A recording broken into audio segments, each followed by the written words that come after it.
Since the beginning of the war, Ukraine has carried out increasingly ambitious long-range strikes deep inside Russian territory. But this time, something happened that even military analysts did not expect. For the very first time, Ukraine deployed a brand new domestically produced attack drone known as the FP1. And its debut mission was anything but ordinary. Its target was Russia's largest oil refinery, located in Omsk, deep in Siberia, nearly 2,700 kilometers from Ukrainian-controlled territory. For months, this massive energy facility had been considered completely out of Ukraine's reach. Protected by both distance and layers of air defenses, it continued operating as one of the most important pillars of Russia's energy industry. But that sense of security may have just changed forever. The FP1 is a new generation of long-range strike drone developed by the Ukrainian company Firepoint. According to the company, the aircraft has been significantly upgraded to achieve a range of more than 3,000 kilometers. If those claims are accurate, it would allow Ukraine to strike targets that were previously considered untouchable. That would represent a major leap in the country's long-range strike capabilities.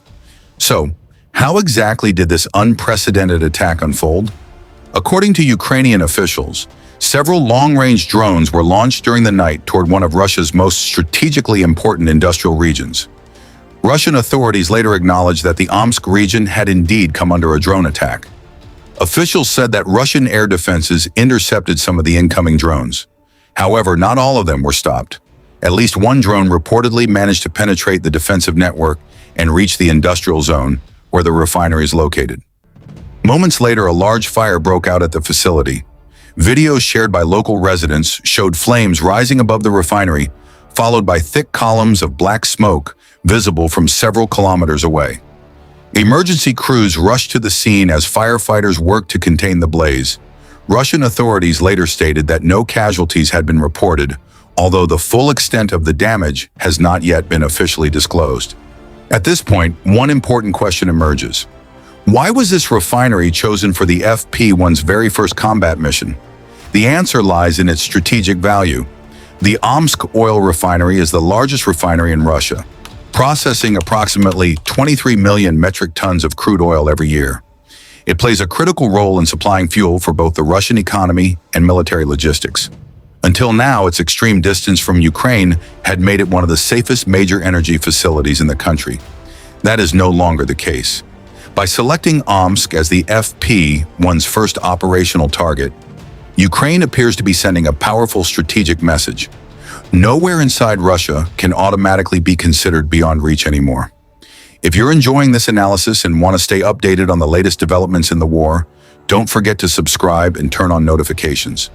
We cover the biggest military stories with clear, detailed, and balanced reporting. Beyond the immediate damage, this operation also highlights Ukraine's rapidly growing drone industry. Over the past few years, Ukraine has invested heavily in developing domestically produced long-range drones to compensate for its limited supply of cruise missiles. Instead of relying exclusively on foreign weapons, Ukrainian engineers have focused on designing systems capable of striking military and industrial targets hundreds or even thousands of kilometers away. The FP1 appears to be one of the latest results of that effort. Its successful combat debut, if confirmed, would demonstrate not only increased range, but also the ability to evade sophisticated air defense systems over an exceptionally long flight. President Volodymyr Zelensky praised the operation as a major achievement, arguing that even regions deep inside Siberia are no longer completely beyond Ukraine's reach. Whether the refinery suffered temporary disruption or more extensive damage, the psychological impact may prove just as significant as the physical one. The strike forces Russia to reconsider the security of infrastructure located thousands of kilometers from the front lines. It also raises new questions about the effectiveness of long-range air defenses protecting critical industrial sites. And perhaps the biggest question is still ahead. Was this a one-time demonstration of Ukraine's newest drone technology, or the beginning of an entirely new phase of long-range attacks? If the FP1 performs as successfully in future operations as it reportedly did during its first mission, many strategic facilities across Russia could now face a level of risk that simply did not exist before.